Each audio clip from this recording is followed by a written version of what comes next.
Hello everybody, and welcome back to 4FS Gaming. This is Doc, and today we're going to have a look at Aliens Fireteam Elite, a game that I have been enjoying a great deal in the past few days.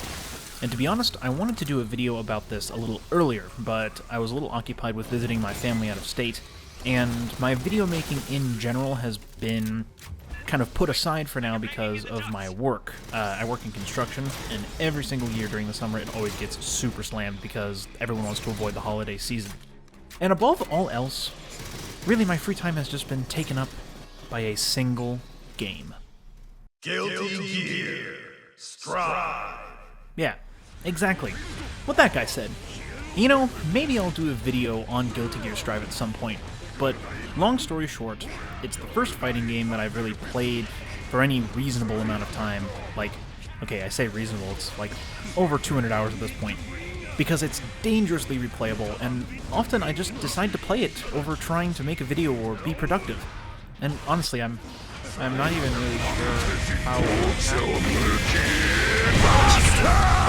Oh, sorry, I got distracted. What were we doing? Oh, yes. What's this video going to be about? Well, while Fireteam is remarkably fun and a breath of fresh air, it doesn't do the best job of explaining some of its systems. So, let's crack on with it. Here are 10 tips that will help you be better at exterminating some bugs. Let's talk about some class specifics and abilities first. The Doc's Trauma Station. Not to be confused with me, of course, but you know what I mean. It is really useful when you don't want to waste a med pack for healing you or your teammates, but it doesn't recharge on its own over time unlike other abilities. You are stuck with a 3,000 points of healing that you start a mission with. Or are you? Well, surprisingly, no, you're not. And the way that you get the Trauma Station to refill is very easy and very straightforward. At least once you understand how to do it. All you need to do is pick up a med pack. Yeah, it's that easy. If you're a little low on health, as the Doc, you can use your med kit and pick up another one, and your Trauma Station will be refilled by 50%. This isn't something that you will need to do all the time, every time, but knowing that this is possible may save you and your squad when it comes down to the wire, especially because the Trauma Station is very useful for healing, as it heals everybody in the squad at the same time. The Gunner, a simple, straightforward class that can do pretty much anything. Support, crowd control, precision damage, sustained DPS, area effect damage. Honestly, there is no real doubt why the game starts you off in this class when you first launch it. If you're looking to stay flexible, then stick with the Gunner. The only real piece of advice I can give is that you should use your abilities more often. They have pretty short cooldowns for how good they are and can be improved with later upgrades in the perk grid. The rapid fire you can give to Demolishers in particular is ridiculous for overcoming tough waves of enemies, especially if that Demolisher is using the smart gun, but we'll get to that later.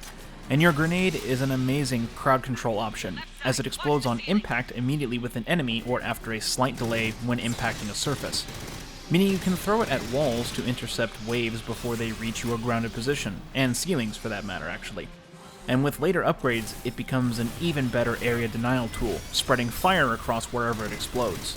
Oh, and if you want some easy extra damage, use the flamethrower, because flames pass through enemies and your kit ability lets you deal more damage the more hits you land on enemies. The flamethrower is very easy for getting that multiplier up. You can thank me later.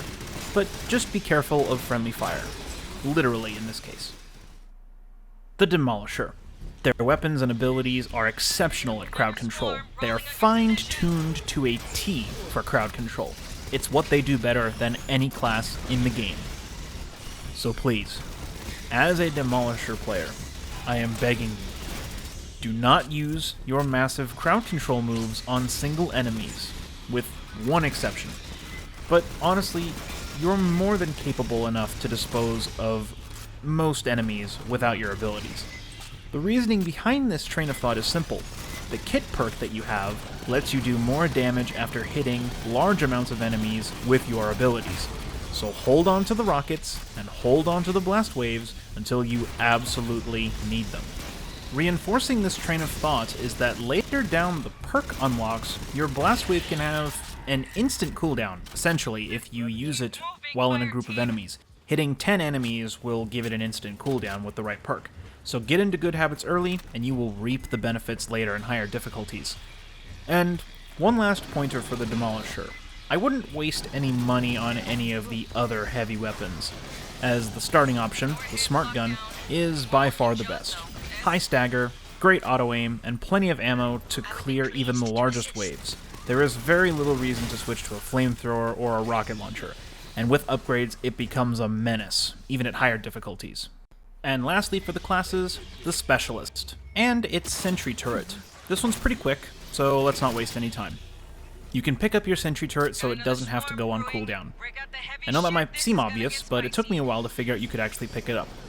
This isn't the most important though, because the cooldown is only 15 seconds, but if you want to quickly reposition it somewhere else, like let's say a different corridor is being attacked, it's very handy. And take advantage of your ability. Any ally and yourself will gain a 10% passive damage reduction with the default perk Cross-Platform Synergy, which I hardly see anyone taking advantage of. So, be a better sentry parent and stick close to it. Doubly so because that perk, while giving you damage reduction, also heals the sentry for 5% of its health every second while you're close. To make sure you're getting the benefit of the perk, just look for a little icon next to your health in the top left to see if it's active or not. It should look like two arrows pointing in opposite directions. Let's now move away from the specifics of the classes and get into more general mechanics things, like the dodge roll, a useful mobility option to escape danger. But it's not all good news, no. Trying to time a roll to perfectly avoid damage from an enemy is not going to work in Fireteam the same way it would work in, let's say, Monster Hunter. So instead of trying to be slick and dodge at the perfect time to avoid damage, just use the roll to gain distance from the enemy before they attack, and you'll be just fine. And if you don't want to take any residual damage from the Xenomorph's blood that is on the floor, you can use the dodge rolls to leap over the pools of the acid if you don't want to take damage from it. You find yourself scrolling through the weapons shop, when suddenly you see a weapon called the Rapid Responder. But what is it? What does the game mean when it says it's a riot gun? Is it any good? Well, I bought it for the sole purpose of telling you exactly that. What is it? Well, it's a fully automatic pistol shotgun. It has harsh recoil, harsh spread, and really, really bad damage fall off compared to the full-size shotguns, especially the double-barreled shotgun. But, as a trade-off, it is usable in the sidearm category, which could make it quite a compelling choice against something like the Magnum or the machine pistol. But that's all it really is. A could-be better option than the other sidearm options. But it's really just not as good. It's not as good at long range as the Magnum, and it's not as good at close range as the machine pistol, so I wouldn't recommend it at this time. But that doesn't mean that you can't have some fun, and meme-worthy double shotgun builds with the Technician are just as destructive and chaotic as they sound. But again, mind your friendlies if you're on higher difficulties, since the spread and wild recoil makes the Rapid Responder dangerous to anyone in your path, friendly or otherwise. Speaking of mind your friendlies, I've brought that up several times throughout this video, and here's an entire tip dedicated to it. Try your best not to get into any bad habits on standard difficulty when it comes to friendly fire. Specifically, I'm referring to using explosives, flamethrowers, and or other area effect weapons when they would hit your team. In standard difficulty, friendly fire is completely disabled, so it's not a huge issue. But the second you go into intense difficulty or above, friendly fire will be enabled, and it will keep getting worse and worse as the difficulty keeps increasing above intense. To avoid dealing damage to your allies, just be aware of your spacing and how far apart the group is from one another. Don't stay all clumped up together, as that will ensure that you'll deal at least some friendly fire damage, no matter how careful any of you are being. I'm still not 100% sure of this, but I'm like 99.9% sure that this is the case. But here is a public service announcement. At the end of a campaign mission, every player-controlled character needs to get to the final objective marker to extract.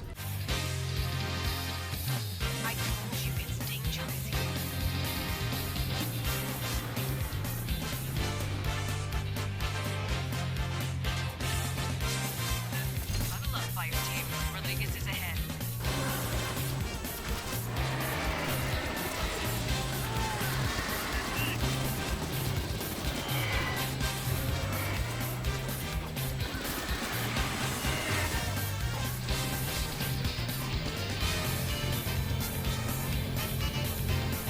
scout rifles. They're pretty neat, and you should use them. I know that one's pretty short, so let me go ahead and explain why. As a preface to the scout rifle and the flechette rifle, each weapon in this game has a list of stats that dictate what it is good at and what it is not so good at.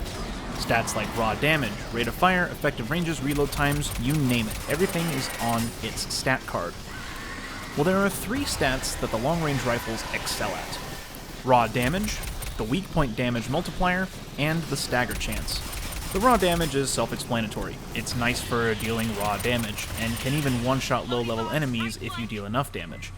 But this also means that with something like the flechette rifle, with the ridiculously high weak point multiplier of 350%, you can get into damage ranges exceeding 2,000 damage per critical shot.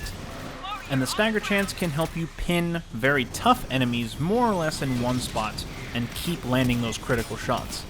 I enjoyed all the missions where I tried out the long-range rifles, so I would highly recommend to try it out for yourselves. And, well, I have a quote here that I should share with all of you. Promote open-mindedness, one bullet at a time. I hope that that's inspired you enough to try them out. And finally, here's something that I actually know the least amount about because I've never had the chance to fully confirm these. But as far as I know, most levels will have a hidden cache in them. These caches look like consumable boxes and can appear just about anywhere on a level. They'll contain cosmetic unlocks, attachments, and higher grade consumables. In higher difficulties, some of these caches can even contain weapons, so be sure to never stop the hunt for them. Now there's no real way to know where these bad boys can spawn, but there is a little handy trick that will make it just that little bit easier. They have a distinctive whirring noise that almost sounds like a cooler or fan of some kind. Here's the best clip I have of what these sound like. We don't find this guy alive, I'm gonna kill him.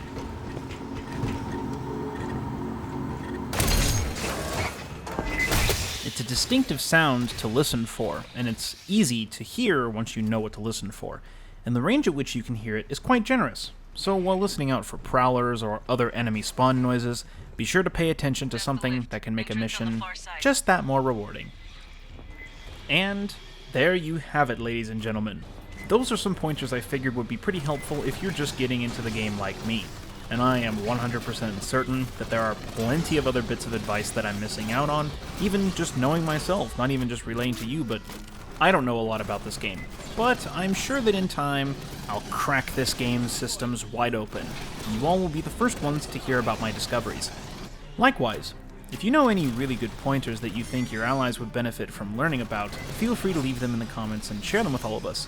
If we get enough of them together, I'll even do my best to put together another one of these videos for your viewing pleasure. In terms of future videos, I do have some scripts in the pipeline, like more class overviews for this game, and some other smaller projects, namely more Monster Hunter and Battlefront 2 stuff, now that my work is calming down. Also, gonna be trying some streaming out. I know that I posted a link to my Twitch channel in the Discord, but I will be sure to send out pings whenever I start streaming. And I feel like a Dead Space stream is about to start, because that developer live stream that was today, the more I think about the remake, the more excited I get about it. Almost as excited as when you hit him with the I hope you all enjoyed the video, and the ones to come. This is Doc, and I hope that you all have a wonderful rest of your day.